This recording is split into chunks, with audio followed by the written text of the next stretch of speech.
Well, welcome back everyone, it's Nicola Cairncross here, and I thought I'd do today a follow-up to the How I Manage My Money video, which is proving incredibly popular and seems to have hit on Google somewhere because I'm getting quite a lot of more views on that than I would have expected.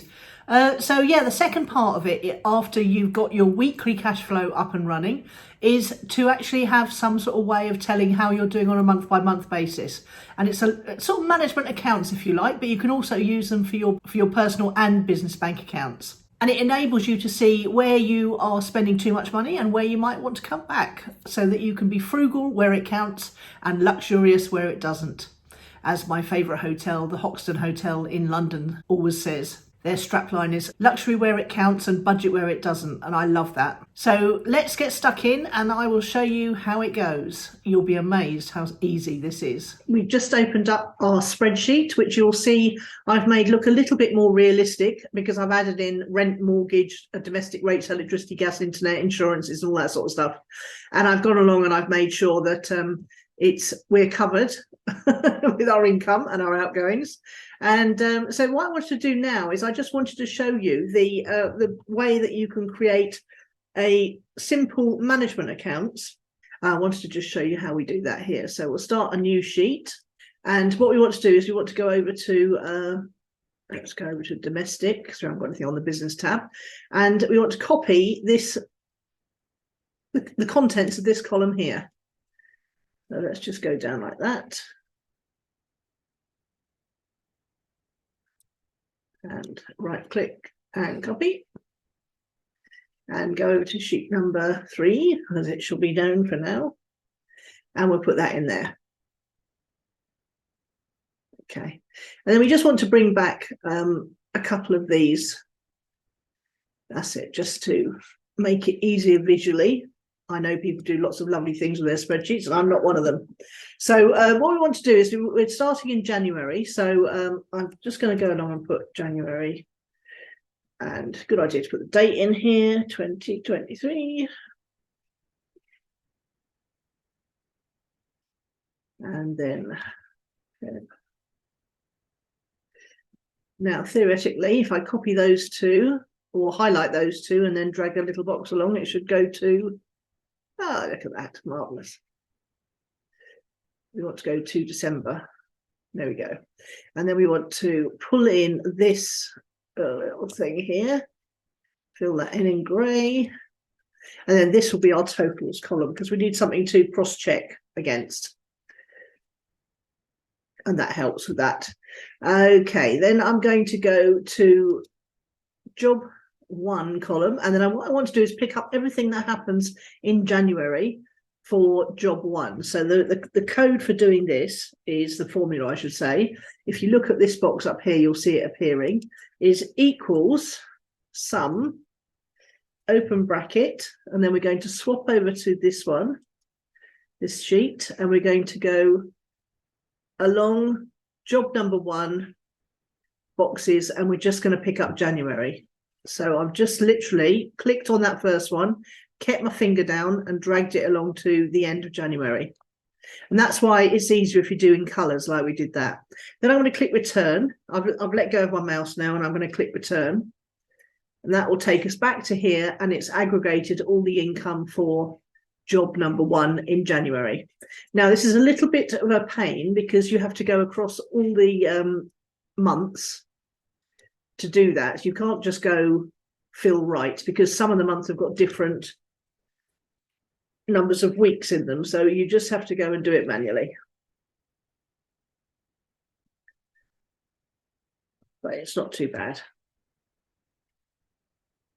Equals sum, open bracket. Once you've done the first one, it gets a bit easier.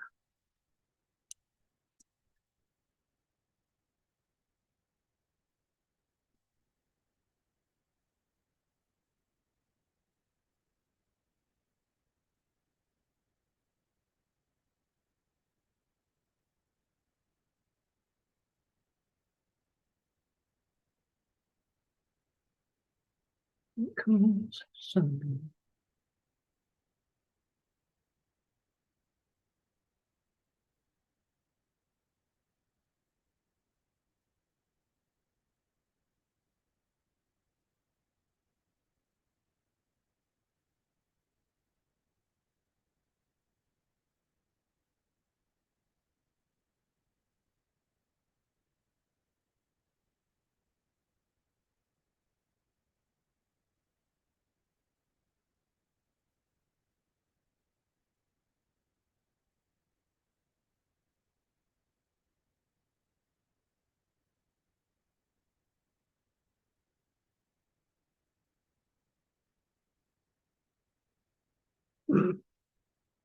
Okay, we'll have to look at that one in a minute.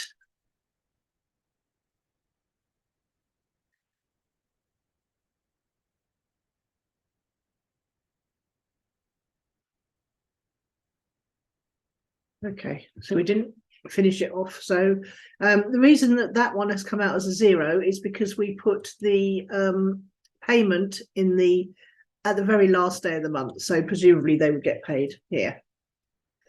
And then we get rid of that. And then we should see, let's just finish off the month here. So insert row to the right. Oh, hang on, column to the right. And another one, insert column to the right. And then we pick up these, highlight them, and then drag that along, and it'll carry on with our weeks. Drag that along. Drag that along. Drag that along. Drag that along.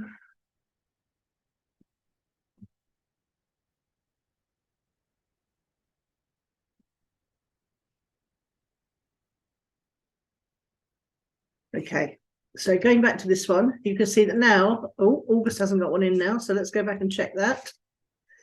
Oh, that's because we didn't have the end of the month, did we? So we'll put in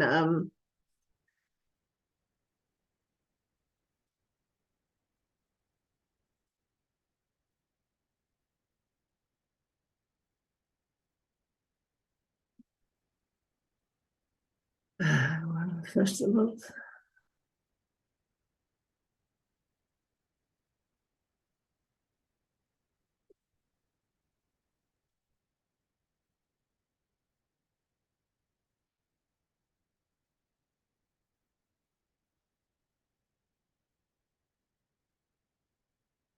I'm just trying to work out what goes here.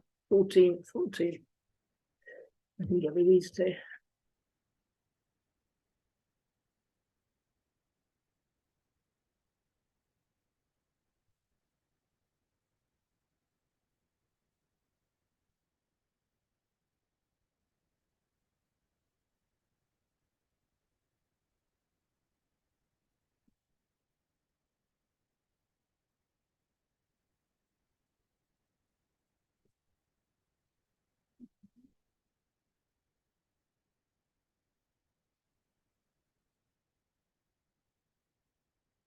Okay, so we've got half a year here, and we've got half a year back here. Let's just change the name of that. Rename. That's going to be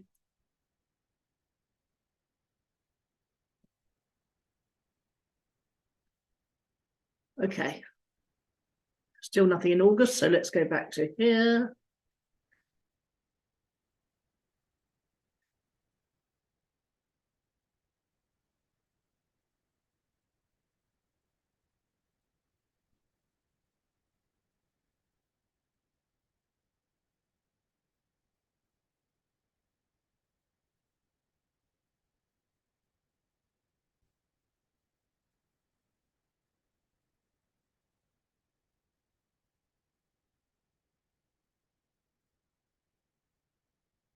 For some reason I've got all this happening. Correcting my mistake there. First week of the month. Yes. Last week of the month. Last week of the month. So let's just go back to there and so equals sum, open bracket, back to there, and we're going along this row here. Oh, hang on, something horrible's happened there.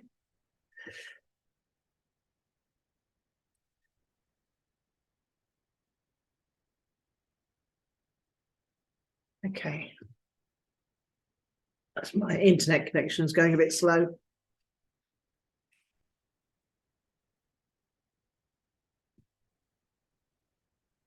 Okay, good. All right. So with this one, because it's going to be picking up the same columns, So where it was picking up those columns and that what was in that row, now we can copy the formula down and it will automatically pick up what's in the row underneath. That's why it's very important if you make any changes here that you go over and make changes in the same column in your management accounts. So if I just whiz across there and then copy that down, that'll work. I just get rid of those. Right, the other thing I want to do just at this point is make this a bit narrower.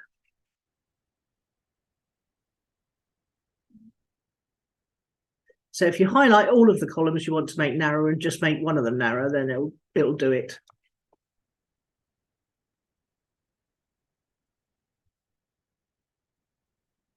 Because what I like to do is see the whole thing on one page like that. There we go. Okay, so then what we want to do now is we want to copy down this formula down to here. And we know that our rent or mortgage is 1400s. So we know that that's picking it up correctly. So now what we can do is we can highlight that and we can pull it down like this.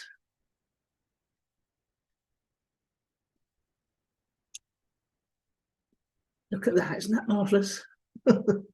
Okay, so then what we want to do here is we just equals sum, drag it down, make it bold, and then drag it across.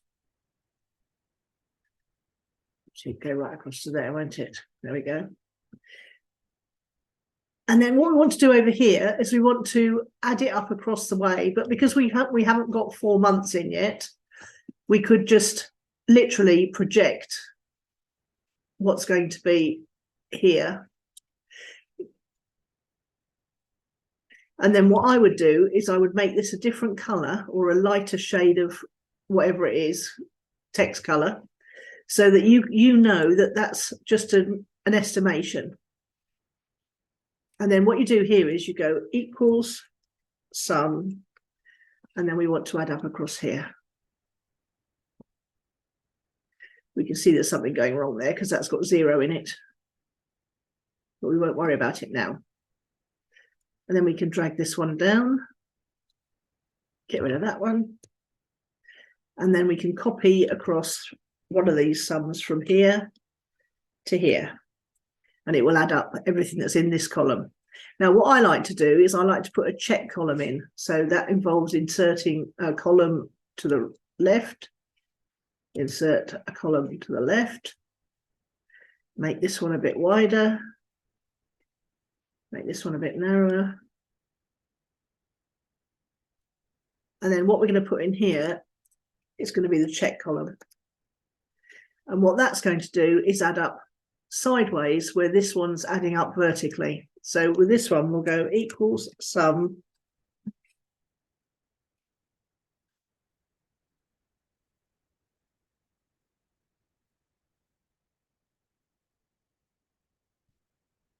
Just check that. So C12 to N12. There we go. Right. And again, what I'll do is I'm going to make this light grey and I'm going to make it italics so I can tell the difference. And what should happen is that should be adding up across here and it should come to the same amount as the totals being added up down here. And that just tells you that you're on the right track. Okay, so I'm going to do exactly the same for these.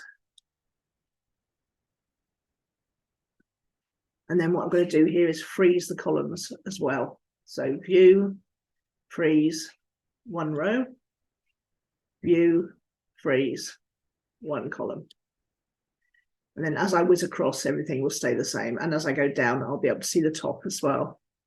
Okay, so again, let's go to outgoing subtotal, which is going to be equals sum, all of this. Make that bold, move that across. Okay, then this check column is going to be equals sum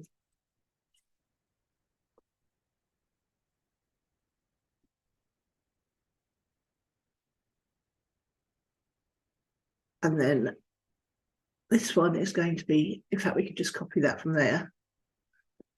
Control C. And that's adding up the year's total there.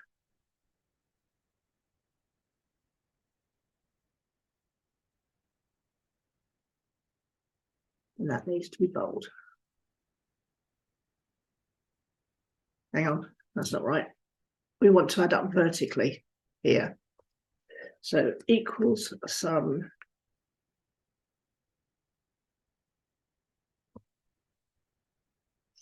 Okay, good.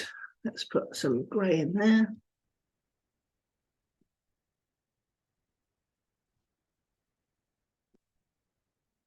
Okay, so we've added up across, and then we've added up vertically to get to 37,225. And then we've got our outgoing subtotal, which is being cross-checked there because that's adding across the 32 rows, C32 to N32. Okay, good. So then we've got a profit and loss per week, which is going to be equals, I'm doing this a long way around so that you can see what I'm doing each time. But that minus that. So this is per month. And then this one can just go across because it's just doing the columns above. And then this one here, we have to go back and look at what cash in hand we had to start with, which was 3,500 from the previous month just getting paid on the end of December, 3,000. So we just need to copy 3,500. We can just do that manually. 3, 5.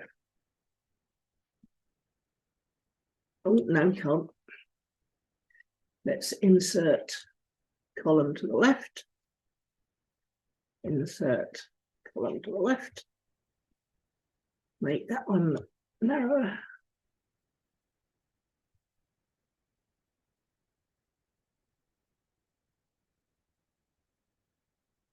Okay, so that's where we put 3,500 carried forward from December. And then here we'll go equals that plus that, which will tell us our cash in hand at the end of January. And then this one will be equals that plus that. And then we can copy this one across to make a cash flow month by month.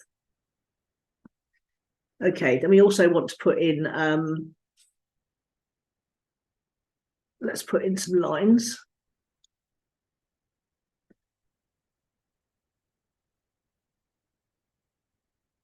Top and bottom.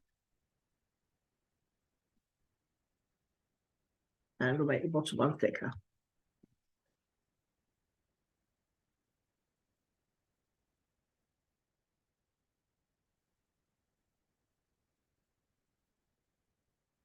We'll put some more lines here.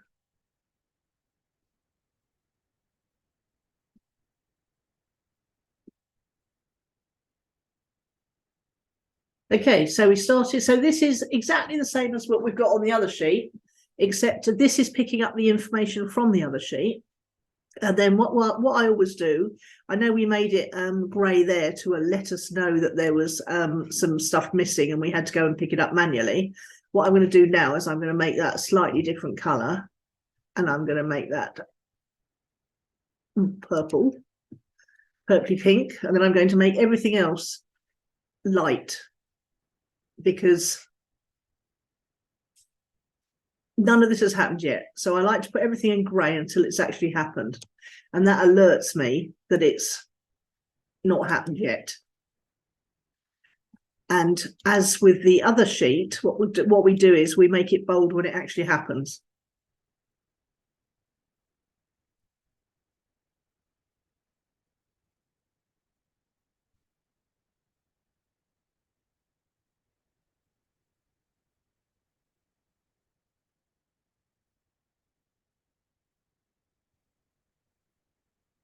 Okay. So what you do now is you go back and you put in September, October, November, December. You do finish off the domestic spreadsheet. Then you come back and actually go and manually do the sum equals sum open bracket, and then drag along on the domestic sheet to pick up the totals for each of these months, then you'd copy those top 4 down, and then you're pretty much there then. And then you need to do the same for here. So you copy the last 4 down, and as long as you haven't put anything in here that isn't on the domestic sheet, you'll find that it will be exactly the same. And what this does is it gives you a monthly snapshot of what's going on, and it lets you know that you've put things in the right places on your domestic spreadsheet. And then what you can do then is you can actually see what will happen at the end of the year a lot easier. So here we've got, let's have a look, we've got a nearly 50,000 income after tax, except we haven't actually allowed for tax on, I think we're allowed spare room income without being taxed. The online business, we can just take it, this is drawings after tax, and the jobs 1 and 2 are being taxed at source. So we won't make this overcomplicated. Obviously, if you do have to pay tax, then you'll have to get with an accountant. And if you supply this to them, these management accounts to them at the end of the year, then between you, you'll be able to work out much easier what your tax liability is. What I would say is if you're running a cash flow forecast for your business down here, you would set that up slightly differently, perhaps, so that every single bit of income that came in, you put some aside for tax. I think 15% is the going rate. So if you put 15% of all gross income aside, you should have your tax bill covered when you come to sit down with your accountant and work out what's tax deductible and what isn't. But you can see here that it really does show you at a glance what's happening over the year, but you only have to update, you only have to make sure that this is right, and you only have to update it and make it black and bold once a month. So everything really runs from this one. So what I would do is I would move that one along there, because you're going to be using this one most often. You don't have to do this if you're not running a business, but it actually is really good practice to run your life and your personal finances as if they were a business. So if you could just master these 2 tiny spreadsheets, then you will actually be in a really, really strong position to look there and say, okay, well, you know, we're out of pocket, or we're in profit this year. So let's just show you what happens here. So profit and loss per week. So you can actually copy that formula across. And you can see, if you look up here, that that's doing T12 minus T32. So that's taking the T12 income total for the year, and it's taking off the T12 outgoings for the year. And it's telling you that you've got a profit of £11,855. And what I'm going to do here is I'm going to copy this formula here, and I'm going to, which is the adding across the profit and loss per week. So let's just do it like this. It's easier, because then I won't end up with lines where I don't want them. And yes, you can see that my profit and loss over the year is the same as my profit and loss over the year added up sideways. That's adding up vertically. And then your cash in hand will be slightly different, because you had the 3,500 at the beginning of the year carried forward. So that explains the discrepancy between that amount there and that amount there. You could actually go, same as you have to do this as well. What do we start with? We had 50 quid in our savings, cash in hand. And again, you can do this, copying this formula here. That should do it.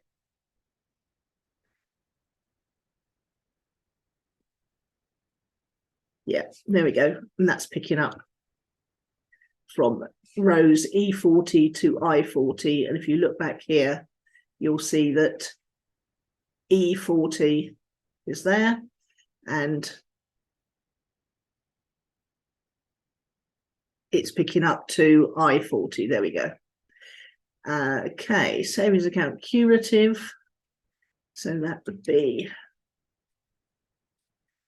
same again, equals that plus that, and that would be equals that plus that, and then you can pull that one across and make it all grey.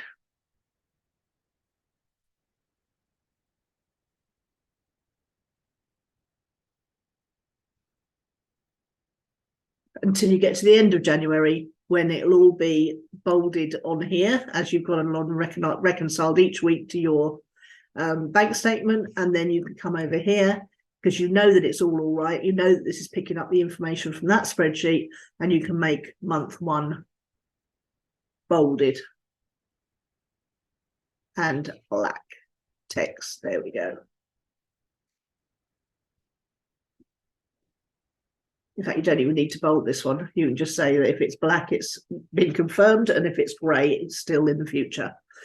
Okay, well, I hope this helps. I hope you can see how useful this would be to be able to see at a glance what your year is going to look like.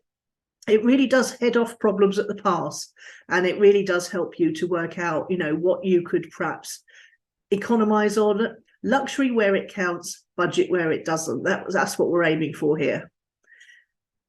Any questions at all, I'd be delighted to address them in the comments below.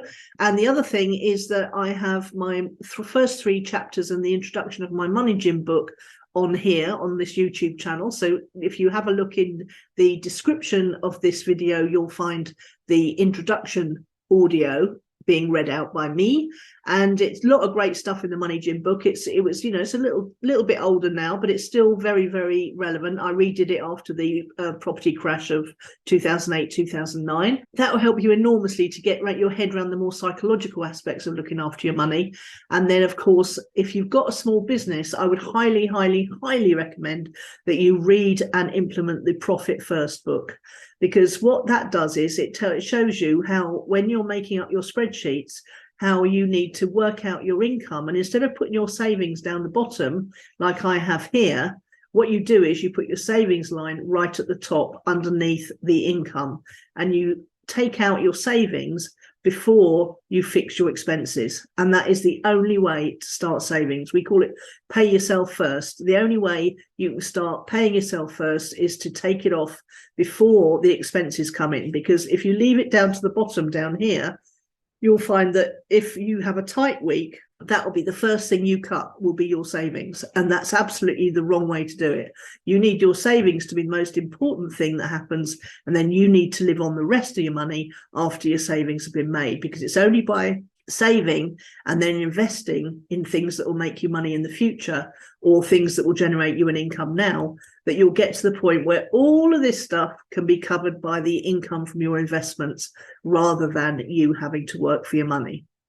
And that's what my whole last 25 years has been about, is about seeking how best to get financially free myself, and how best and easiest to show other people how they can become financially free.